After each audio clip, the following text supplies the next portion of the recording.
नमस्कार साथियों, स्वागत है आपका हमारे YouTube चैनल में। इस वीडियो में हम डिस्कस करने जा रहे हैं केंद्रीय विद्यालय का 24 फरवरी 2023 के शिफ्ट 2 का question paper. Question number first से हम स्टार्ट करेंगे, जो कि हमारे क्वेश्चन नंबर 41 रहेगा। तो क्वेश्चन नंबर फर्स्ट हम पढ़ते हैं। क्या है question number first? Which of the following statement is correct? कौन सा कथन इनमें से सत्य है? फर्स्ट ऑप्शन है growth includes both qualitative and quantitative changes. Growth stops after attaining maturity. Development is not a continuous process. Development and growth always go hand in hand. कौन सा कथन सही है? वृद्धि में गुणात्मक और परिमाणात्मक दोनों परिवर्तन सम्मिलित हैं। परिपक्वता की आयु के बाद वृद्धि रुक जाती है। विकास एक सतत प्रक्रिया नहीं है। विकास और समृद्धि दोनों सदैव साथ साथ चलती रहती हैं। देखिए, जो आपकी ग्रोथ होती है, ग्रोथ आपकी कंटिन्यूस प्रोसेस नहीं है। जो डेवलपमेंट होता है, DOVE आएगा। डेवलपमेंट जो होता है वो आपकी कंटिन्यूस प्रोसेस होती है। राइट आंसर रहेगा इसका ऑप्शन नंबर सेकंड, कि एक समय के बाद यानी परिपक्वता के बाद जो ग्रोथ है वह रुक जाती है और जो डेवलपमेंट है वह आपका उसी प्रकार से चलता रहेगा। तो राइट आंसर रहेगा आपका ऑप्शन नंबर सेकंड।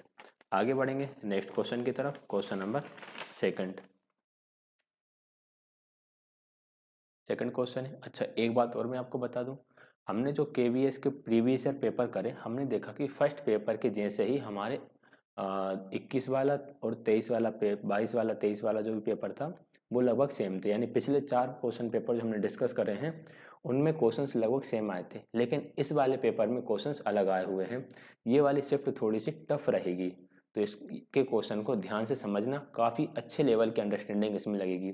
इसके क्वेश्चन आप तभी सही कर पाओगे जब आपने पेडागोजी को अच्छे से समझ के रखा हो। अगर आपने अच्छे से समझा है तो आप बढ़िया से टिक कर दोगे, और अच्छे से नहीं समझा है तो आपको समस्या आएगी। तो नेक्स्ट क्वेश्चन है question number 42। In proximo distal sequence the development of human beings happens from. Proximo distal अनुक्रम में मानव का विकास किस प्रकार से होता है? Outer to inner, head to toe, centre to outside या टो टू हेड। तो बच्चे का विकास दो प्रकार से होता है, एक तो होता है हेड टू टू और एक होता है सेंटर टू आउटसाइड। सेफेलोकोडल डेवलपमेंट जो होता है उसमें हेड टू टो होता है और प्रोक्सिमोडिस्टल में सेंटर टू आउटसाइड होता है। Right answer option number third रहेगा, केंद्र से बाहर की दिशा में प्रोक्सिमोडिस्टल में डेवलपमेंट होता है। आगे बढ़ते हैं क्वेश्चन नंबर 44 की तरफ, सॉरी 43, और आज की क्लास का तीसरा question. A child has learned to crawl without any support or training. This change may be attributed to। बालक ने बिना किसी सहयोग या प्रशिक्षण के ही रेंगना सीखा है। यह परिवर्तन कहा जाता है। इस परिवर्तन को क्या कहेंगे? क्योंकि बालक बिना ही किसी सपोर्ट के चल पा रहा है। इसको हम बोलते हैं मैच्योरेशन, यानी परिपक्वता। परिपक्वता में व्यक्ति बिना किसी सहारे के काम कर पाता है, यानी उस बच्चे के जो लेग्स हैं और जो उसकी मसल्स हैं, इनका कोऑर्डिनेशन अच्छे से होने लगा है, या ये इतनी इस लेवल पे मैच्योर हो गई हैं उसके लेग्स, उसकी मसल्स की, बिना किसी सपोर्ट के ही चल सकता है। तो right answer option number second रहेगा। आगे बढ़ेंगे नेक्स्ट क्वेश्चन की तरफ। क्वेश्चन नंबर 44 है, विच स्टेटमेंट इज ट्रू? निम्नांकित में से कौन सा कथन सही है? बताइएगा कौन सा कथन इनमें से सही रहने वाला है।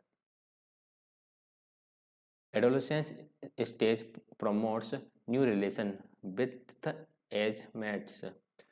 किशोरावस्था में केवल समान आयु के शाखाओं के साथ नए अच्छा, कौन सा कथन सत्य है? ठीक है, हाँ फर्स्ट है, जो ग्रुप्स बनते हैं, यानी जो एक अपने दोस्तों के साथ, मित्रों के साथ जो संबंध बनते हैं उसके बारे में बताना है। सेम सेक्स के साथ बनते हैं, अपोजिट के साथ बनते हैं, दोनों के साथ बनते हैं, या रिच बैकग्राउंड के साथ बनते हैं। तो एडोलेसेंस में दोनों के ही साथ बनते हैं। ठीक है, ध्यान रखिएगा। जो आपका चाइल्डहुड होता है, या हम कह सकते हैं जो आपका लेटर चाइल्डहुड होता है, लेटर चाइल्डहुड में अब सेम सेक्स के ग्रुप बनते हैं, सेम सेक्स के ग्रुप बनते हैं। लेकिन जब एडोलेसेंस में बच्चे पहुंच जाते हैं तो उसमें दोनों ही तरह के ग्रुप बनने लगते हैं, यानी कि अपनी जो दोस्त हैं वो दोनों तरीके के लोगों के साथ बनने लगते हैं। बॉयज़ हो, गर्ल्स हो, सबके साथ वो संबंध बनाने की कोशिश करता है, या कह सकते हैं रिलेशन बनाने की कोशिश करता है। क्वेश्चन नंबर 45, अकॉर्डिंग टू पियाजे concrete operational stage happens in age group. पियाजे के अनुसार मूर्त संक्रियात्मक प्रावस्था किस आयु में घटित होती है? मूर्त संक्रियात्मक अवस्था की आयु होती है 7 वर्ष से 11 वर्ष तक की। ऑप्शन नंबर 3 सही आंसर रहेगा। अगला है question number 46। Children assume affection camouflage feelings towards family during the age group. निम्नांकित में से किस आयु समूह के बालकों में परिवार के प्रति प्रेम या सामान्य भावनाएं विकसित हो सकती हैं?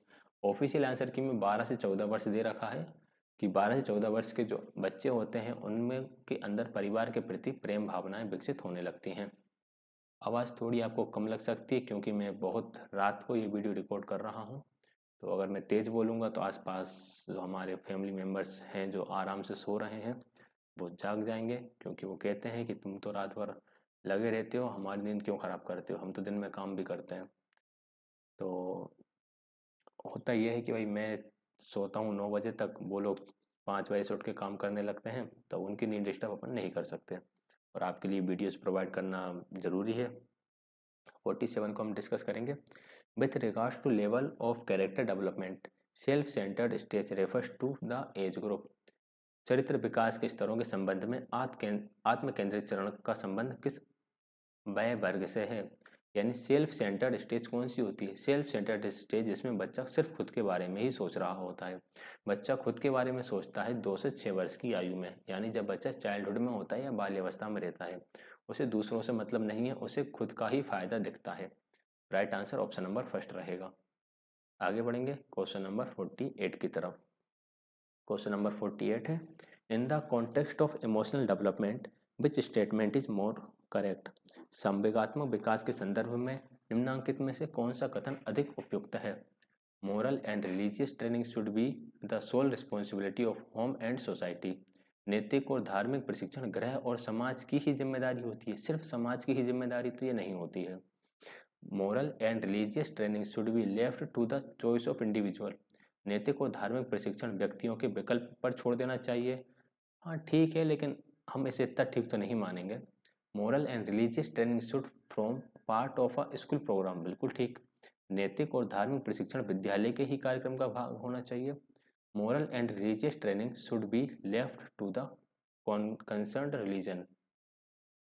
नैतिक और धार्मिक प्रशिक्षण का दायित्व संबंधित धर्मों पर छोड़ दिया जाना चाहिए, ये भी गलत है। जो भी आपकी मोरल वैल्यूज़ हैं और जो भी रिलीजियस ट्रेनिंग है, ये आपके स्कूल की प्रोग्राम जो है, आपकी टीचिंग प्रोग्राम है, उन्हीं का ही भाग होना चाहिए। तो ऑप्शन नंबर 3 करेक्ट आंसर रहेगा। अगला है क्वेश्चन नंबर 49। विच कैरेक्टरिस्टिक्स में not B possessed bye a socially mature person. सामाजिक रूप से परिपक्व व्यक्तियों में निम्नलिखित में से कौन सी विशेषताएं नहीं होंगी? नोट पूछा गया है।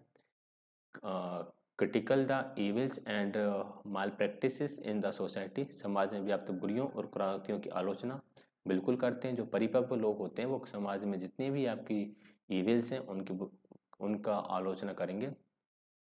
इन डिसीविशंस एट टाइम्स ऑफ क्राइसिस। संकट की घड़ी में अनिर्णय लेने की स्थिति, अनिर्णय लेने की स्थिति तो उनकी नहीं होगी जो मेच्योर लोग रहेंगे। एडेप्टेबिलिटी एंड एडजस्टेबिलिटी, ये बिल्कुल अनुकूल व्यवहार और समायोजन की क्षमता रहती है। Respect for the opposite sex, opposite sex के प्रति सम्मान की भावना भी रहती है। संकट की घड़ी में निर्णय न लेने की स्थिति या अनिर्णय लेने की स्थिति, देख रहे हो कितना खतरनाक वर्ड लिख देते हैं। हालांकि ये डिसीजन से ही ये वर्ड बना हुआ है। डिसीजन से इनडिसीजन, इनडिसीजन से इनडिसिविनेस बना दिया उन्होंने। तो ऑप्शन नंबर सेकंड ही करेक्ट आंसर रहेगा, क्योंकि डिसीजन लेने की क्षमता मेच्योर में उनकी रहती है और ये कह रहा है डिसीजन लेने की क्षमता नहीं होती, तो ये गलत बात बोल रहे हैं। Question number 50। Human development is concern of. मानव विकास निम्नांकित में से किसका संबंध है, किससे संबंधित है?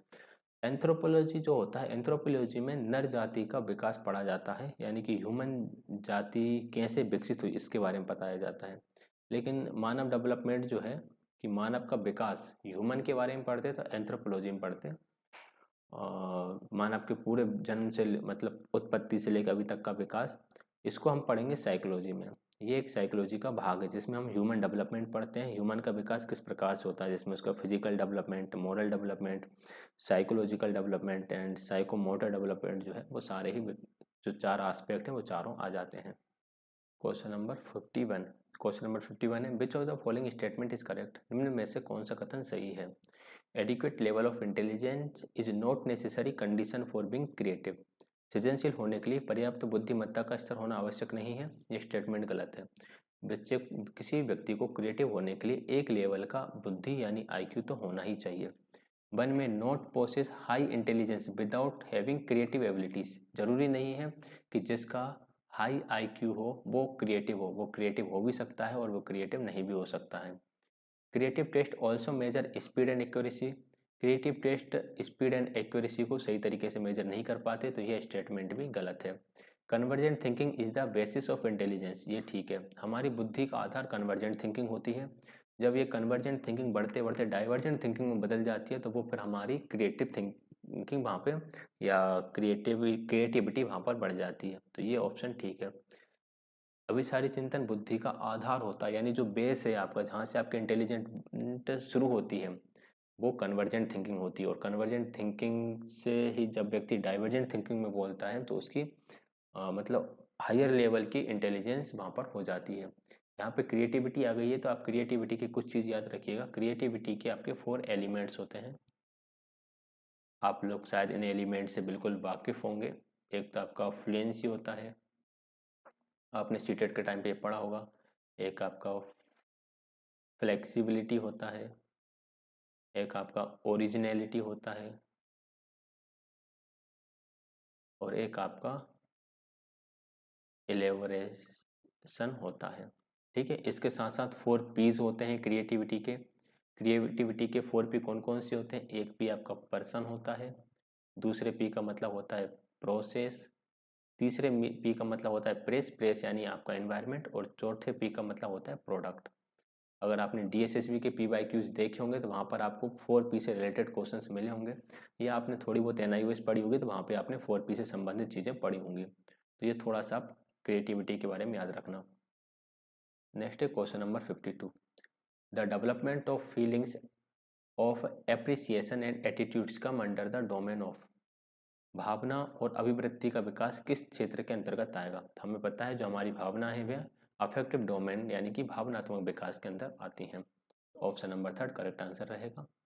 नेक्स्ट है क्वेश्चन नंबर 53। 53 है, the teacher's role in motivation is essentially a matter of. अभिप्रेरण में अध्यापक की भूमिका मूलतः निम्नांकित में से किसका विषय है? Placing attractive incentives with in the reach of the students, बालकों की पहुंच के भीतर आकर्षक प्रोत्साहन रखने का। आकर्षक प्रोत्साहन रखना ये तो बाहरी अभिप्रेरणा का हो जाएगा, इसलिए ये तो इतना इफेक्टिव यहाँ पर नहीं रहेगा। अगला देखते हैं, अगला क्या है? Arousing needs in the children, बालकों में अपेक्षा उत्पन्न करना। क्रिएटिंग न्यू इंटरेस्ट, नई रुचियाँ उत्पन्न करने का। Channelling the energy of live and alert students into constructive activities, सजग और सतर्क विद्यार्थियों को रचनात्मक कार्यकलापों में रत रखने के लिए उनमें विद्यमान ऊर्जा को समीलीन दिशा में प्रवाहित करना। अब बताइए क्या होगा इस क्वेश्चन का राइट आंसर? देखिए इसका राइट आंसर ऑप्शन नंबर 2 है, अराउजिंग नीड्स इन स्टूडेंट्स, बालकों में अपेक्षाएं उत्पन्न करने का। देखो जब तक बच्चे के अंदर आवश्यकता महसूस नहीं होगी वह मोटिवेट नहीं होगा। ठीक है, हम किस लिए मोटिवेट हुए? भाई मैं किस लिए मोटिवेट हुआ? मुझे पता है अगर मेरी गवर्नमेंट जॉब नहीं लगेगी तो मुझे तो दाल रोटी भी नसीब नहीं होगी, तो मैं मोटिवेट हुआ और मैंने उसके लिए पढ़ाई करना शुरू करा। एक जिसके पास अपना खुद का बिजनेस है वो तो पता चला क्या बिजनेस के बिना तो उसका काम ही नहीं चलेगा, तो उसको आवश्यकता महसूस हुई भाई रोटी कपड़ा मकान आवास इन सब के लिए क्या करना पड़ता है? हमें काम करना पड़ता है। ऐसे ही व्यक्ति बच्चे को सामने आवश्यकताएं कर दो जनरेट की, भाई अगर बच्चे को स्टडी करना है तो स्टडी करने की आवश्यकता क्यों है, क्यों आवश्यकता है? मान लो से किसी चीज़ की नीड है, वो नीड कैसे पूरी होगी? वो नीड उसकी स्टडी करने से पूरी होगी, तो वह स्टडी में जी जान से लग जाएगा। तो इसका आंसर ऑप्शन नंबर 2 रहने वाला है। आगे बढ़ेंगे नेक्स्ट क्वेश्चन की तरफ। Question number 54।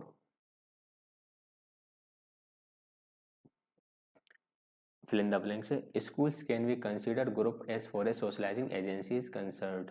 स्कूल जो होता है वो सोशलाइजेशन यानी सामाजिकरण एजेंसी का कौन सा भाग है? वह द्वितीय कारक होता है या सेकेंडरी एजेंट होता है। Option number second correct answer रहेगा। अगला है क्वेश्चन नंबर 55, शायद एक पेज में नहीं आएगा, ये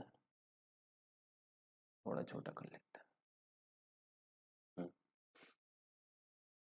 कविता is a student who can think logically सोच सकती है, about hands on problem and organising things into categories and series. Categorisation, seriation, logical thinking, तीनों चीज़ें कब डेवलप होती हैं बच्चे की। Also understand past, present and future. She is which stage of Piaget's stage of cognitive development.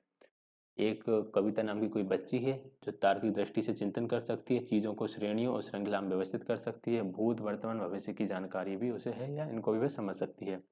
तो वह पियाजे के संज्ञानात्मक विकास के विभिन्न चरणों में से किस चरण में है। तो हमें पता है ये सारी चीज़ें कॉन्क्रीट ऑपरेशनल स्टेज यानी कि मूर्त संक्रियात्मक चरण में आती हैं, जो कि 7 से 11 वर्ष की आयु होती है। आगे बढ़ते हैं क्वेश्चन नंबर 56 की तरफ। विच of the following statement is correct. कौन सा कथन इनमें से सही नहीं है। इनकरेक्ट स्टेटमेंट कौन सा है वो हमें यहाँ पे बताना है। Curriculum is prescribed while syllabus is descriptive in nature. Both curriculum and syllabus are formed by educational experts. Both curriculum and syllabus are very broad in nature. Curriculum includes the plan and guided learning experiences, while syllabus present an outline of a course of a studies. ये question NIOS से बना हुआ है। NIOS का एक part है, उसमें जो यूनिट्स हैं उसमें एक यूनिट है जिसमें करिकुलम एंड सिलेबस के बारे में बहुत विस्तार से समझा रखा है। वहाँ पर एज इट इज स्टेटमेंट दे रखे हैं, ये वाला स्टेटमेंट भी दे रखा है, ये वाला स्टेटमेंट भी दिया है और ये वाला स्टेटमेंट भी दिया है। ये वाला स्टेटमेंट नहीं दिया है, यही हमारा ऑप्शन करेक्ट आंसर हो जाएगा। दोनों ही ब्रॉड नहीं होते, करिकुलम ब्रॉड होता है, सिलेबस के अंदर सिर्फ आउटलाइंस होती हैं कि कंटेंट को आपको किस प्रकार से कंप्लीट करना है, कंटेंट के बारे में एक एक लाइन में लिखा होता है। जैसे आपका KVS का सिलेबस जब आता है तो वहाँ पर लिखा होता है हिंदी लिखा रहेगा और हिंदी के कुछ टॉपिक्स लिखे रहेंगे, तो ये हो गया KVS का सिलेबस। लेकिन KVS का करिकुलम क्या, KVS के करिकुलम के अंदर पूरी प्रक्रिया आ जाएगी जिसमें एग्जाम को कराने से लेके आपकी ज्वाइनिंग तक की सारी प्रोसेस वहाँ पर लिखी रहेगी। तो करिकुलम बहुत ब्रॉड होता है, सिलेबस उसी का एक भाग होता है, करिकुलम का एक भाग के रूप में काम करता है। अगला है क्वेश्चन नंबर 57। क्वेश्चन नंबर 57 है आपका, विच of the following is not characteristic of assessment for learning. निम्नलिखित में से कौन सा, निम्नलिखित में से क्या अधिगम के लिए आकलन की एक विशेषता नहीं है। कौन सी विशेषता अधिगम के लिए आकलन की नहीं है, तो ये आपको बताना है। It helps identify the area of strength and learning needs of student, बिल्कुल सही, ये तो इसकी विशेषता है। It aspects students make error, बिल्कुल ठीक है, ये आशा करता है कि बच्चे गलती करते ही हैं, तो कोई ऐसी बड़ी बात नहीं है। It is judgemental assessment for learning नहीं होता, असेसमेंट ऑफ लर्निंग होता है। It permits peer assessment and self assessment, ये भी सही है, ये सहपाठी आकलन और स्वयं आकलन की अनुमति देता है। राइट आंसर ऑप्शन नंबर 3 हो जाएगा। अधिगम के लिए आकलन की विशेषता ये नहीं होती, ये जजमेंटल इन नेचर नहीं होता। 58 है, विच one of the following does not fall under competency based approach. दक्षता आधारित उपागम के अंतर्गत क्या नहीं आता, नोट लिखा है। Seeking peer assessment, learning at on pace, memorising formula, practice mastery learning. अगर कहीं भी मेमोराइजिंग दिख जाए तो उसको आंख बंद करके टिक कर देना, ठीक है, ये नहीं आएगा किसी भी प्रकार की अप्रोच के अंदर। ऑप्शन नंबर 3 करेक्ट आंसर रहेगा। अगला है question number 59। Experiential learning is not preferred because. अनुभवात्मक अधिगम को प्राथमिकता नहीं दी जाती, क्यों नहीं दी जाती। It encourage self directed learning, यह स्व निर्देशित अधिगम को बढ़ावा देता है। It focus on process of learning and not on the outcome, ये अधिगम की प्रक्रिया पर ध्यान देता है ना कि उसके परिणामों पर। It incorporates differentiates instructions into the classroom, यह कक्षा में विविध अनुदेशन को शामिल करता है। ICT is used extensively, ICT का व्यापक रूप से प्रयोग किया जाता है। देखो अधिक अनुभवात्मक अधिगम को क्यों प्राथमिकता नहीं दी जाती। अगर आपने, मैं कह रहा हूँ ये क्वेश्चन ऐसे आए हुए हैं कि बाल विकास को अगर ढंग से पढ़ा होगा तो आप इन क्वेश्चन के आंसर बिल्कुल आसानी से लगा दोगे, अंडरस्टैंडिंग के साथ लगा दोगे। एक्सपीरियंशियल लर्निंग किस पर फोकस करती है, ये प्रोसेस पर फोकस करती है, आपके सीखने की जो प्रोसेस है उस पर फोकस करती है, ठीक है। नॉट ऑन द आउटकम पर फोकस नहीं करती, इसलिए इसको प्रेफर नहीं किया जाता। जब हम अनुभवात्मक शिक्षण अधिगम को पढ़ते हैं तो वहाँ पर हम पढ़ते हैं कि ये लर्निंग प्रोसेस पर ध्यान देती है, ना कि उसके परिणाम पर। ये कहती है कि प्रोसेस अच्छी होना चाहिए, परिणाम तो बेहतर निकल ही आएंगे। तो उस तरह से ये चलती है, इसलिए right answer option number second रहेगा। आगे बढ़ेंगे नेक्स्ट क्वेश्चन की तरफ। क्वेश्चन नंबर 60 है, what will be your approach if a student interrupts in your class. यदि कोई विद्यार्थी आपकी कक्षा में व्यवधान उत्पन्न करता है तो आपका क्या दृष्टिकोण होगा। You will ask him to leave the class, भाई क्लास छोड़ने के लिए तो नहीं कहेंगे। You will give him extra homework देंगे, ये भी कोई बेटर ऑप्शन तो नहीं है। You will ignore him, ignore तो करना ही नहीं है भाई, तो बस यही राइट आंसर होना चाहिए। You will assessor his reason and address the same, आप उसके कारणों का आकलन करेंगे और उनका समाधान करेंगे। बिल्कुल ठीक है, यही काम करेंगे हम। आगे बढ़ते हैं क्वेश्चन नंबर 61 की तरफ। Teacher place the role of facilitator, student mainly work collaborate. अच्छा, बच्चे टीचर का रोल एक फैसिलिटेटर के रूप में है। टीचर्स जो है, बच्चे जो हैं वो एक साथ काम कर रहे हैं। Assessment is benchmarked, product are subsumed by process consideration. ये कुछ टंग ट्विस्टर होते हैं मेरे लिए। This characteristics represent which approach, ये कैरेक्टरिस्टिक कौन सी अप्रोच को फॉलो कर रही हैं। ये कैरेक्टरिस्टिक कर रही हैं कंस्ट्रक्टिविज्म को अप्रोच। कंस्ट्रक्टिविज्म यानी कि जो आपका रचनावाद होता है उसमें अध्यापक एक सुविधादाता की भूमिका निभाता है, यानी फैसिलिटेट करता है लर्निंग को। विद्यार्थी मुख्यतः सहभागिता से काम करते हैं। आकलन निर्देश चिन्हित होता है और प्रक्रिया पर विचार करने के द्वारा उत्पाद को सम्मिलित किया जाता है। और आपका जो एनसीएफ 2005 है, एनसीएफ 2005 किस पर आधारित है, रचनात्मक शिक्षण पर, यानी कि कंस्ट्रक्टिविज्म अप्रोच पर ही आधारित है।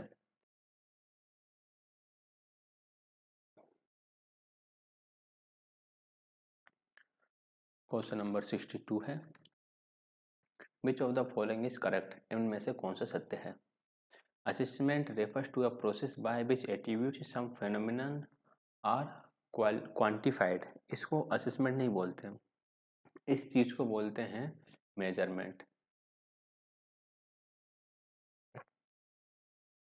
ये मेजरमेंट है।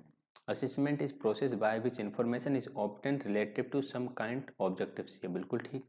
Assessment refers to the value judgemental made on a phenomenon taking into consideration both quantitative and qualitative information, इसे बोलते हैं evaluation. Assessment is a process of examining student and writing grades, ऐसा कुछ नहीं है। Right answer option number second रहेगा। ठीक है, ये स्टेटमेंट सही है। ये चीज़ें भी किस में लिखी हुई है, ये आपकी NIOS में लिखी हुई है ये सारी चीज़ें भी, कि इस तरह का जो स्टेटमेंट रहेगा उसको हम मेजरमेंट बोलेंगे, इस स्टेटमेंट को इवेल्युएशन बोलेंगे, या इसको हम असेसमेंट बोलेंगे। बात यह है कि उसमें असेसमेंट, इवेल्युएशन एंड मेजरमेंट तीनों को ही काफ़ी विस्तार से समझाया गया है। तो ऑप्शन नंबर सेकंड इसका इस हिसाब से करेक्ट आंसर रहेगा। आकलन एक प्रक्रिया है जिसके द्वारा कुछ ज्ञात उद्देश्यों के बारे में जानकारी प्राप्त की जाती है। आगे बढ़ते हैं question number 63। Which one of the following is not characteristics of a teacher made test, निम्नलिखित में से क्या एक अध्यापक द्वारा बनाए गए परीक्षण की विशेषता नहीं है। अध्यापक द्वारा बनाया गया परीक्षण किस प्रकार का नहीं होगा। It covers limited number of competencies, इसमें यह सीमित मात्राओं में दक्षताओं को कवर करता है। इट में help identifying learning difficulties of the people, ये विद्यार्थियों की अधिगम संबंधी कठिनाइयों को पहचान कर सकता है। It can contain variety of items, इसमें विभिन्न प्रकार के प्रश्न शामिल हो सकते हैं। It may be use to wide ranging comparison, इसे व्यापक तुलना करने के लिए प्रयोग में लाया जा सकता है। यही ठीक है, मतलब ये ज़्यादा सही नहीं है। क्यों नहीं है, क्योंकि टीचर टेस्ट में टेस्ट जो होता है वह एक छोटे से स्तर के लिए होता है, यानी कम बच्चों के लिए होता है, कम लोगों के ऊपर उसको हम अप्लाई कर सकते हैं। तो right answer option number fourth रहेगा, क्योंकि वाइड रेंज में उसको अप्लाई हम नहीं कर पाएंगे। वाइड रेंज के लिए वो ठीक नहीं रहेगा, वो छोटे स्तर के बच्चों के लिए ठीक रहता है। यह सीमित मात्राओं में दक्षताओं को कवर करता है, क्योंकि टीचर उसी लेवल पर उसको बना पाता है कि कम बच्चों या कम लेवल की जो बच्चे की दक्षताएं हैं उनको मेजर किया जा सके। आगे है question number 64। Student does not assigned in his on page, क्या लिखा है, क्वेश्चन क्या था, यही था बस। Student follow the instructions of the teachers carefully, student share the ideas of with others, students are achieving wide range of educational objectives. One of these which statement is true about individualized learning. Individualized learning में बच्चे अपनी ही गति से सीख रहे होते हैं। Option number A यानी फर्स्ट ऑप्शन आपका करेक्ट आंसर हो जाएगा। हिंदी में देख लेते हैं, हिंदी में क्या लिखा है। व्यक्तिगत अधिगम में विद्यार्थी अपनी गति से दिया गया काम करते हैं, तो option number A correct answer रहेगा। अगला है question number 65, which is not essentially required for preparing a scheme of lesson. पाठ योजना तैयार करने के लिए अनिवार्य रूप से किसकी आवश्यकता नहीं है? Number of working days in school during an academic session, एक शैक्षणिक सत्र के दौरान विद्यालय में कार्य दिवसों की संख्या, number of days of school vacation, विद्यालय में अवकाश के दिनों की संख्या, number of days spend for conducting annual examination, वार्षिक परीक्षा आयोजित करने में बीते गए दिनों की संख्या, number of periods available for teaching the particular subject, एक विशेष विषय को पढ़ाने के लिए उपलब्ध पीरियडों की संख्या। कौन सी चीज़ आवश्यक नहीं है? देखिए, कितने दिन स्कूल लगेगा ये आवश्यक है, कितने अवकाश पढ़ेंगे ये भी आवश्यक है, विषय को पढ़ाने के लिए कितने पीरियड आपको मिले ये भी आवश्यक है, लेकिन परीक्षा में कितने दिन जाएंगे, वार्षिक परीक्षा आयोजित करने में बीते दिनों की संख्या की आवश्यक नहीं है, क्योंकि वार्षिक परीक्षा के बाद तो आपका सेशन ही समाप्त हो जाएगा। ठीक है, तो इसकी जानकारी या ये इम्पोर्टेंट चीज़ नहीं है लेसन प्लान बनाने के लिए। Right answer option number third हो जाएगा। आगे बढ़ते हैं अगले क्वेश्चन की तरफ। Question number 66, which one of the following is not true, निम्नलिखित में से कौन सा सही नहीं है? Learning is a process in which the individual acquires various habits, knowledge and attitudes, बिल्कुल ठीक। लर्निंग में हम विभिन्न प्रकार की जैसे आदतें, ज्ञान और अभिवृत्तियाँ अर्जित करते हैं। Learning is process to inducing creativity among children, अधिगम बच्चों में रचनात्मक अभिप्रेरित करने की प्रक्रिया नहीं है, ये गलत है। अधिगम में ये नहीं होता, अधिगम में कुछ सीखना चाहिए, आपके व्यवहार में, आपके व्यक्तित्व में परिवर्तन होना चाहिए। Learning is relatively permanent change in personality, ये बिल्कुल ठीक है। अधिगम व्यक्तित्व में अपेक्षाकृत स्थायी परिवर्तन करता है।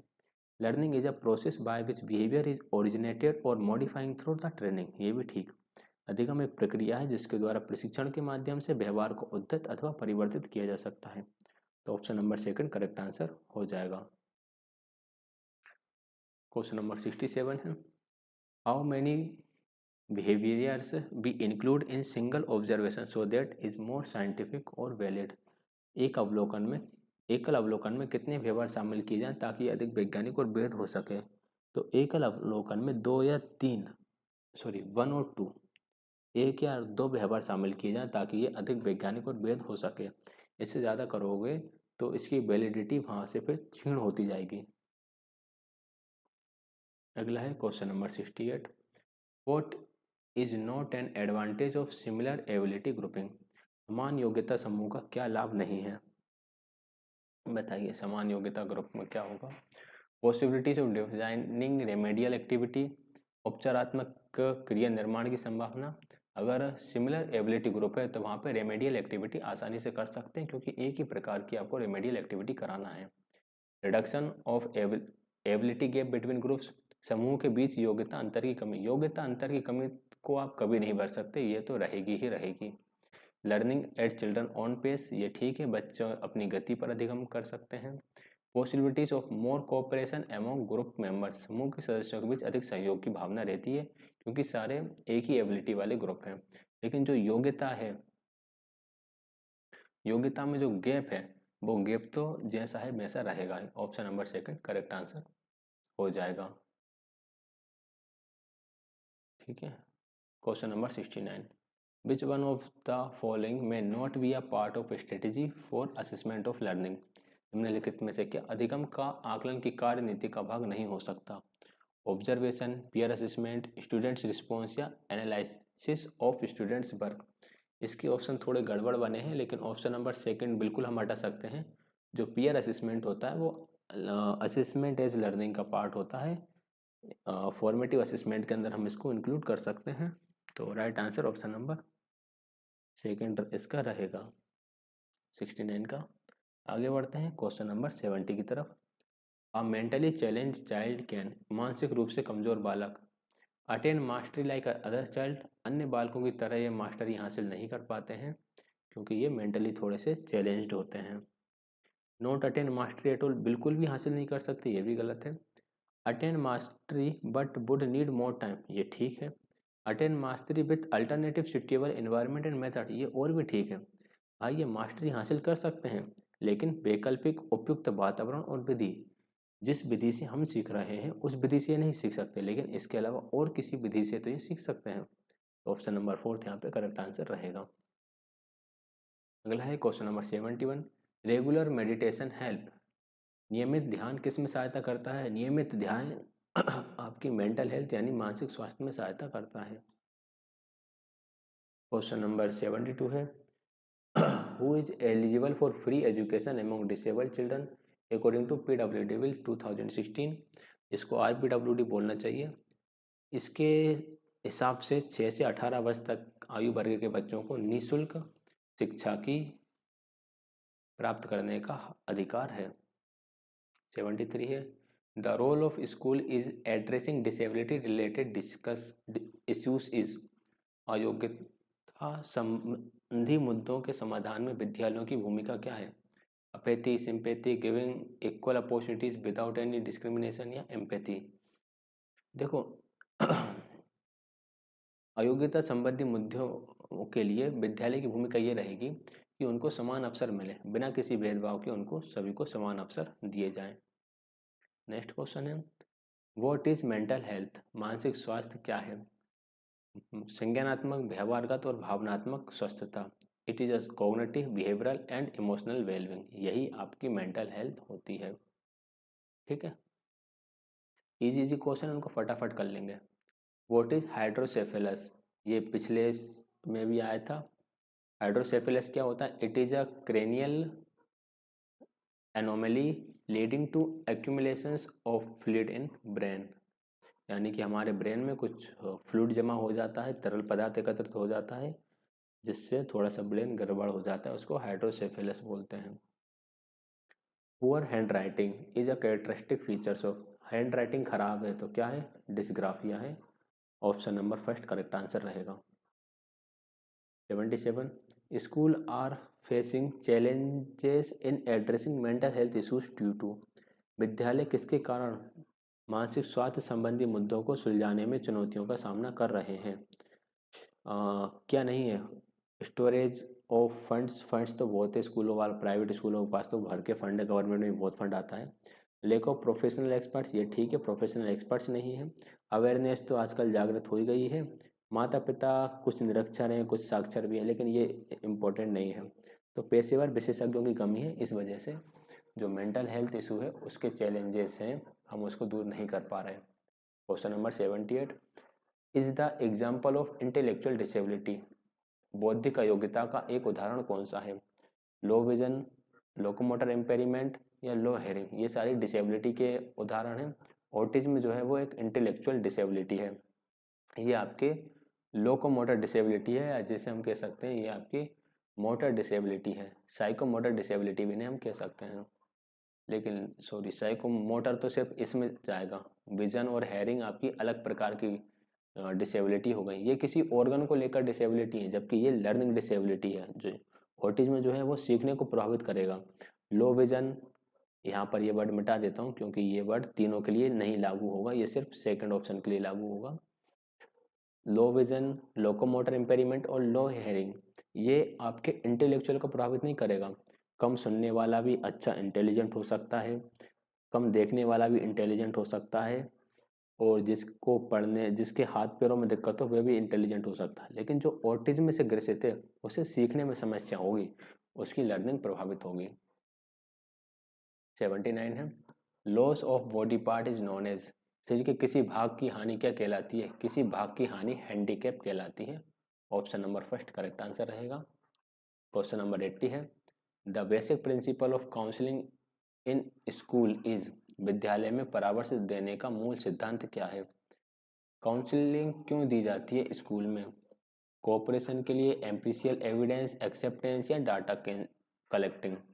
देखिए परामर्श देने का मूल सिद्धांत है स्वीकरण, एक्सेप्टेंस। क्या है एक्सेप्टेंस?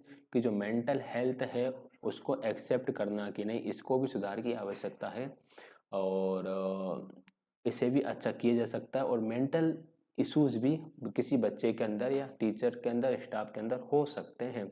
इसका अर्थ पागलपन से नहीं है, इसका अर्थ है छोटे मोटे, जैसे सर्दी जुकाम हो गया। अब सर्दी जुकाम होने का मतलब ये थोड़ी कोई बहुत बड़ी बीमारी हो गई, बुखार आ गया हल्का सा, इसका मतलब कैंसर जैसी बीमारी थोड़ी हो गई है। ऐसे ही मेंटल हेल्थ में भी छोटे छोटे इश्यूज होते हैं, इसका अर्थ ये नहीं है कि व्यक्ति पागल हो गया है। इसको स्वीकार करना आवश्यक है। क्वेश्चन नंबर 81 है, a teacher as a leader may not be associated with which of the following. शिक्षक एक नेतृत्वदाता के रूप में किससे जुड़ा हुआ नहीं हो सकता? Annual calendar planning, coaching, monitoring, initiating. देखिए, टीचर प्रारंभकर्ता हो सकता है, मेंटर हो सकता है, कोचिंग कोचिंग मतलब एक कोच हो सकता है, लेकिन वार्षिक कैलेंडर बनाने में जो मैनेजमेंट है या जो लीडर्स, जो हमारे प्रिंसिपल सर हैं या फिर जो हमारा करिकुलम तैयार करने वाले लोग हैं, वो एनुअल कैलेंडर बनाते हैं। जैसे हमारे गवर्नमेंट में हमारे यहाँ एमपी गवर्नमेंट एनुअल कैलेंडर बना के भेजती है। उस कैलेंडर में सारी चीज़ें लिखी हुई होती हैं, ये भी लिखा होता है कि किस मंथ में आपके बच्चे को किस चैप्टर पढ़ाना है। ठीक है, तो वो सारी चीज़ें एनुअल कैलेंडर में लिखी होती हैं। तो वो काम उनका है, हमारा काम क्या है? बच्चों को कोच करना, मेंटर करना और कोई भी नई चीज़ को इनिशिएट करना। आगे बढ़ते हैं क्वेश्चन नंबर 82 की तरफ। Academic participation of all learner is best ensured by. सभी अधिगमकर्ताओं की अकादमी भागीदारी सर्वोत्तम कैसे सुनिश्चित की जा सकती है? टीम टीचिंग यानी समूह शिक्षण द्वारा, टीम बिल्डिंग बेस्ड टीचिंग समूह निर्माण आधारित शिक्षण द्वारा, field trip method of teaching भ्रमण द्वारा शिक्षण, या डिमोन्स्ट्रेशन मेथड प्रदर्शन विधि द्वारा शिक्षण। अकादमिक भागीदारी बेस्ट तरीके से की जा सकती है टीम बिल्डिंग बेस्ड टीचिंग से। अकादमिक, देखो यहाँ पर अकेडमिक पार्टिसिपेशन आ गया है, तो यहाँ पर हम प्रदर्शन विधि, भ्रमण विधि इसको नहीं लेंगे। ठीक है, और समूह निर्माण में समूह शिक्षण आ ही जाएगा, तो option number second correct answer रहेगा। अगला है question number 83, a good teacher should always be. एक अच्छा टीचर हमेशा कैसा होना चाहिए? ट्रांसफॉर्मेटिव होना चाहिए, यानी परिवर्तनशील होना चाहिए। बस परिवर्तनशील का मतलब खुद के ही ज्ञान में परिवर्तन करता रहे, खुद को अपग्रेड करता रहे और चेंज भी हो, यानी सिचुएशन के अकॉर्डिंग खुद को परिवर्तन भी कर सके। अगला है question number 84, what is not the part of instructive role of a teacher. एक अध्यापक की निर्देशात्मक भूमिका का हिस्सा क्या नहीं है? Using easy language, giving detail information, clearing doubt या इवेल्युएटिंग। देखो, सरल भाषा का उपयोग करना अध्यापक का कार्य है, विशेष सूचना देना भी कार्य है, संख्याओं का समाधान करना भी कार्य है। इवेल्युएटिंग करना निर्देशात्मक भूमिका का हिस्सा नहीं है, इंस्ट्रक्टिव रोल का हिस्सा नहीं है इवेल्युएटिंग करना। इंस्ट्रक्टिव मतलब जब टीचर इंस्ट्रक्ट कर रहा होता है, बच्चों को कुछ पढ़ा रहा होता है, तो बच्चा को जब टीचर कुछ पढ़ाएगा तो ईजी लैंग्वेज का प्रयोग भी करेगा, इन्फॉर्मेशन को डिटेल में भी बताएगा, बच्चों के डाउट भी क्लियर करेगा। इवेल्युएटिंग फिर एक अलग हिस्सा हो जाता है। क्वेश्चन नंबर 85 है, a school principal suggested 4 ways of vision building among teachers, which one you considered the best. एक प्रधान अध्यापक ने शिक्षकों के दृष्टिकोण के निर्माण के 4 तरीके बताए, आपके अनुसार सर्वोत्तम कौन सा है? देखिए, ये वाले क्वेश्चन है ना, ये क्वेश्चन यहाँ पर पहली बात तो आना नहीं चाहिए। ठीक है, अगर यहाँ पर इन्होंने बोल दिया विच one you consider the best, तो ये हो गया भाई अब सब्जेक्टिव क्वेश्चन। ठीक है, ये अब सब्जेक्टिव हो गया। सब्जेक्टिव यानी कि आंसर की जब आएगी तब इसमें इसका ऑप्शन कोई एक सही नहीं देना चाहिए, क्योंकि हमारे हिसाब से तो कुछ भी हो सकता है भाई, इन चारों में से सबका अलग अलग हिसाब होता है। तो ये क्वेश्चन ऑब्जेक्टिव नहीं है, फिर भी हम इसको पढ़ेंगे क्योंकि आया था एग्जाम में, आंसर की में इसका आंसर भी आया था। विजिटिंग नियर बाय स्कूल, भाई किसी के हिसाब से स्कूल जाना भी ठीक हो सकता है। नोइंग एक्सपेक्टेशंस ऑफ पेरेंट्स, पेरेंट्सों की भाई आकांक्षाओं को जानो। Reading book on same some top school, discuss with experienced teacher. भाई मेरे हिसाब से तो फोर्थ बेस्ट है, तुम्हारे हिसाब से थर्ड बेस्ट है, पड़ोसी के हिसाब से सेकंड बेस्ट है, पड़ोसी के पड़ोसी के हिसाब से फर्स्ट बेस्ट है। ऑफिशियल आंसर के हिसाब से थर्ड चूज करा इन्होंने कि कुल कुछ शीर्ष स्कूलों पर पुस्तकें पढ़ना। प्रधान अध्यापकों ने शिक्षक के दृष्टिकोण निर्माण के लिए क्या बोला? उन्होंने बोला शिक्षकों से कि कुछ शीर्ष स्कूलों पर पुस्तकें पढ़ो, इससे अच्छा अच्छा दृष्टिकोण का निर्माण होगा। ठीक है, सब्जेक्टिव क्वेश्चन होते हैं हालांकि ऐसे, बट चल सकता है। Question number 86, whom will you include in creating a school development plan? School विकास योजना बनाने में आप किसे शामिल नहीं करेंगे? First class pass out in educational administration, स्कूली प्रशासन में प्रथम श्रेणी में पास एक व्यक्ति को शामिल नहीं करोगे? स्टाफ मेंबर को तो करना पड़ेगा यार स्कूल डेवलपमेंट प्लान के लिए। टैलेंटेड चिल्ड्रन को भी करना पड़ेगा, वीक चिल्ड्रन को भी करना पड़ेगा। भाई स्कूल के विकास की योजना है ना, वीक बच्चा उसके हिसाब से कुछ चीज़ें बताएगा कि भाई क्या कमी है, होशियार बच्चा उसके हिसाब से बताएगा, स्टाफ के साथी और अपने हिसाब से बताएंगे। लेकिन जो स्कूली प्रशासन में फर्स्ट आया है उसे ग्राउंड लेवल पे क्या रियलिटी है वो तो उसे पता नहीं है। ठीक है, तो हम इस व्यक्ति को शामिल नहीं करेंगे क्योंकि इस व्यक्ति के पास वैसे ही बहुत काम होंगे, तो ये आएगा भी नहीं हमारी योजना में शामिल होने के लिए, तो हम इसको वैसे भी शामिल नहीं करेंगे। Question number 87, which one of the following is not a teacher development forum? निम्नलिखित में से कौन सा शिक्षक विकास का मंच नहीं है? सब्जेक्ट क्लब्स, जिसमें टीचर आ रहा है वो सारे टिक कर दो, वो सारे हैं, इसमें टीचर आ रहा है, इसमें टीचर आ रहा है, इसमें टीचर आ रहा है, ये सारे शिक्षक विकास मंच का हिस्सा है। तो बेसिक क्लब आपके शिक्षक क्या बोलते हैं इसको, टीचर डेवलपमेंट फोरम का हिस्सा नहीं है। देखो बहुत रात हो गई चुकी है वीडियो रिकॉर्ड करते करते, तो इसलिए, और मुझे नींद भी बहुत तेज आ रही है, लेकिन फिर भी मैं सोच रहा था कि जल्दी से जल्दी ज़्यादा से ज़्यादा कंटेंट आप तक पहुंच सके। रात के शायद 1:30 या 2 बज रहे होंगे, इसलिए मैं थोड़ा धीरे ही बात कर रहा हूँ।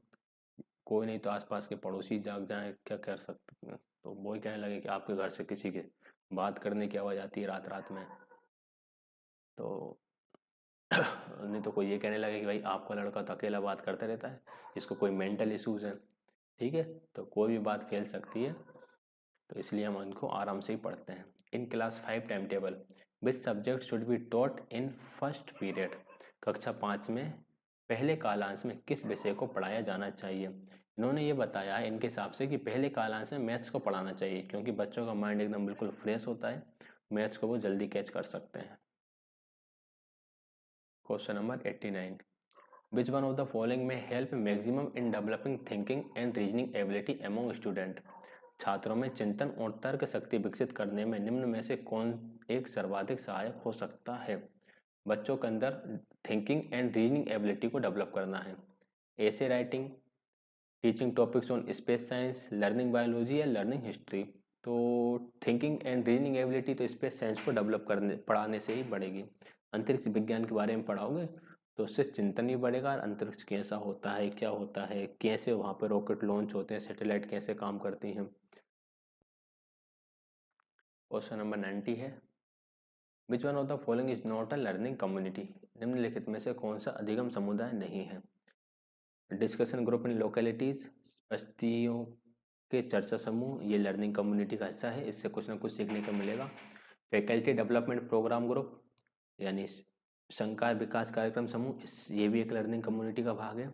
Discussion in school development plan committee, यह भी एक कम्युनिटी का भाग है। Discussion in parents teacher meeting, इसमें कम्युनिटी लर्निंग की बात नहीं चल रही, इससे बच्चा तो कुछ नहीं सीखेगा, तो ऑप्शन नंबर 4 यहाँ पर करेक्ट आंसर हो जाएगा। आगे बढ़ेंगे क्वेश्चन नंबर 91 की तरफ। After independence the issues of untouchability has been best addressed by whom? स्वतंत्रता के पश्चात छुआछूत के मुद्दे को किसने सबसे अच्छी तरीके से संभाला था? तो सबसे अच्छी तरीके से इसको स्कूल ने संभाला था। स्कूलों में बिना छुआछूत के सभी को समान प्रकार से शिक्षा देना प्रारंभ किया गया था, तो वहाँ से ये चीज़ अच्छे से एड्रेस्ड हो गई थी। ऑप्शन नंबर 2 करेक्ट आंसर रहेगा। Question number 92, the concept of integrated curriculum implies that? एकीकृत पाठचर्या की संकल्पना का निहितार्थ क्या है? Teach physics and maths together, भौतिक और गणित एक साथ पढ़ाएं। भाई इंटीग्रेटेड करिकुलम की बात चल रही है ना। Do not go for teaching specialised subject, विशेषज्ञता वाले विषयों को मत पढ़ाएं। Teach all subjects best aspects of topic at the same time together, एक शीर्षक के विषय आधारित सभी आयामों को इकट्ठा मिलाकर पढ़ाइए, यह है best option. Teach knowledge skill attitude together, ये सब एक साथ नहीं हो जाते, पहले नॉलेज आता है फिर स्किल आता है, उसी हिसाब से एटीट्यूड डेवलप होता है। ऑप्शन नंबर 3 करेक्ट आंसर रहेगा। एक विषय पर आधारित सभी आयामों को इकट्ठा पढ़ाएं, जैसे कि अगर आप बच्चे को वोटर पढ़ा रहे हो, ठीक है, तो वाटर को लेकर उसको मॉरल वैल्यूज भी पढ़ा दो कि पानी को व्यर्थ नहीं बहाना चाहिए, पानी को फेंकना नहीं चाहिए, ध्यान से उपयोग करना चाहिए। इसके साथ साथ इसके साइंटिफिक रीजन भी बता दो कि वर्षा कैसे होती है, पानी कैसे इवेपोरेट होता है, वाटर की कैरेक्टरिस्टिक्स क्या है, ठीक। और इसके साथ साथ हम जल पर आधारित कोई एक छोटी सी कहानी भी बच्चों को सुना सकते हैं, कोई छोटी सी कविता सुना सकते हैं। तो यहाँ से वे हिंदी भाषा, विज्ञान और जो मॉरल वैल्यूज़ हैं वो सारे एक साथ सीख जाएगा। तो इस तरह से ये है इंटीग्रेटेड का मतलब। इंटीग्रेटेड का मतलब ये नहीं है कि मैथ, इंग्लिश और विज्ञान और गणित सबको एक साथ ही मिला के पढ़ा रहे हो। Question number 93, which of the following proficiency should be strengthened first eight primary school level.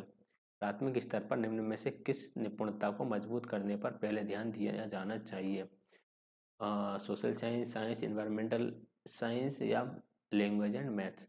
देखो प्राइमरी लेवल पर जब बच्चा फर्स्ट और सेकंड क्लास में होता है तब बच्चे के पास दो ही सब्जेक्ट होते हैं कुल मिला के, लैंग्वेज होता है और मैथ्स होता है। ठीक है, हमारे सरकारी स्कूलों में हम 3 किताब देते हैं, 2 भाषाओं की देते हैं, एक हिंदी भाषा और एक अंग्रेजी भाषा की और एक गणित की देते हैं। तो लैंग्वेज एंड मैथ्स जो है इस पर पहले ध्यान दिया जाना चाहिए। मैथ्स और भाषाओं के साथ ही पर्यावरण चलता रहता है और फिर बाद में पर्यावरण के साथ ही विज्ञान और सामाजिक विज्ञान चलता रहता है। What do we mean by pedagogy? शिक्षण शास्त्र से हमारा क्या तात्पर्य है? Education, the art of teaching, the science of teaching, the arts and science of teaching. बिल्कुल ऑप्शन नंबर 4 करेक्ट आंसर रहेगा। पेडागोजी का मतलब होता है art and science of teaching. Pedagogy में पढ़ाने की कला और पढ़ाने का विज्ञान दोनों ही शामिल है। Question number 95, when an act of right children 6 to 14 years be was made. 6 से 14 वर्ष के बालकों के अधिकारों से संबंधित अधिनियम कब बना था? तो ये अधिनियम बना था 2009 में। आरटी एक्ट आया था 2009 में। 6 से 14 साल के बच्चों को फ्री एंड कंपलसरी एजुकेशन की बात की गई। Which document talk the developing and popularising the reading and using of interesting books besides text books at school. यानी कि जो टेक्स्ट बुक्स हैं उनके साथ साथ कुछ इंटरेस्टिंग और यूजफुल बुक्स भी पढ़ाओ। तो ये बात की थी एनसीएफ 2005 में। ऑप्शन नंबर 3 करेक्ट आंसर रहेगा। क्वेश्चन नंबर 97 है, which document introduced work experiences as a compulsory activity at school level. School स्तर पर कार्यानुभव को अनिवार्य क्रियाकलाप बनाने को किस दस्तावेज में कहा गया था? ये कहा गया था कोठारी कमीशन में, कोठारी आयोग में। क्वेश्चन नंबर 98 है, which of the following type of evaluation should be discouraged in school context. School के संदर्भ में किस प्रकार के मूल्यांकन को हतोत्साहित करना चाहिए? कॉम्प्रिहेंसिव, ये तो सीसीई का पार्ट है, इसे तो रखना ही पड़ेगा। कंटिन्यूस को भी रखना पड़ेगा। समेटिव को डिस्करेज करेंगे, फॉर्मेटिव को भी रखेंगे। तो व्यापक को रखेंगे, सतत को रखेंगे, संरचनात्मक को रखेंगे, संकल्पनात्मक को हतोत्साहित करेंगे। तो ऑप्शन नंबर 3 करेक्ट आंसर रहेगा। क्वेश्चन नंबर 99 है, which commission gave the idea of multipurpose school. बहुउद्देशीय विद्यालयों का विचार किस आयोग ने दिया? Kothari commission, Mudaliar commission, Birla Ambani commission या Mandala commission. Idea of multipurpose school, multipurpose school का जो आइडिया है वो दिया था आपका मुदालियर आयोग ने। ऑप्शन नंबर 2 करेक्ट आंसर हो जाएगा। क्वेश्चन नंबर 100 है और इसका लास्ट क्वेश्चन है, NEP 2020 children of age 3 to 8 will come under. ये आएंगे आपके फाउंडेशनल स्टेज। FLN को याद रखिएगा, फाउंडेशनल लिटरेसी एंड न्यूमरेसी। तो कक्षा 3 से 8 के बच्चे जो हैं उनको फाउंडेशनल स्टेज के अंतर्गत रखा गया है। हालांकि प्रीपेटरी स्टेज के अंदर आना चाहिए। 3 से 6 वर्ष के, 6, 7, 8 के जो हैं वो फाउंडेशनल स्टेज के अंदर आते हैं, जो 11-12 तक, 6, 7, 8 तक चलते हैं। 3rd, 4th के बच्चे जो हैं वो फाउंडेशनल स्टेज के अंदर आते हैं। फिर ठीक है, ऑफिशियल आंसर की मैं ऑप्शन नंबर 3 दे रखा क्योंकि यहाँ पे 6, 7, 8 भी इंक्लूड है, तो हम इसको फाउंडेशनल स्टेज बोलेंगे, बुनियादी स्तर। ठीक है, तो ये थे हमारे 100 क्वेश्चन। हो सकता है कुछ क्वेश्चन में आपको डाउट रहे तो उन्हें हमें थोड़ा समझ के चलना पड़ेगा। अंडरस्टैंडिंग से ही क्वेश्चंस बनेंगे। जितना ज़्यादा हो सके कंटेंट पढ़ने के लिए कोशिश कीजिए। NIOS पढ़िए, इग्नू की बुक पढ़िए, जो अच्छे राइटर्स की बुक हैं उन राइटर्स की बुक को पढ़िए, उससे आपकी थॉट प्रोसेस अच्छी बनेगी। फिर भी किसी क्वेश्चन में डाउट रहता है तो इसके लिए आप कमेंट कर सकते हैं, और किस प्रकार का कंटेंट आप चाहते हैं वह भी आप कमेंट करके बता सकते हैं। वीडियो को लाइक शेयर, चैनल को सब्सक्राइब कर दीजिएगा। यहाँ तक वीडियो देखने के लिए आप सभी का बहुत बहुत धन्यवाद।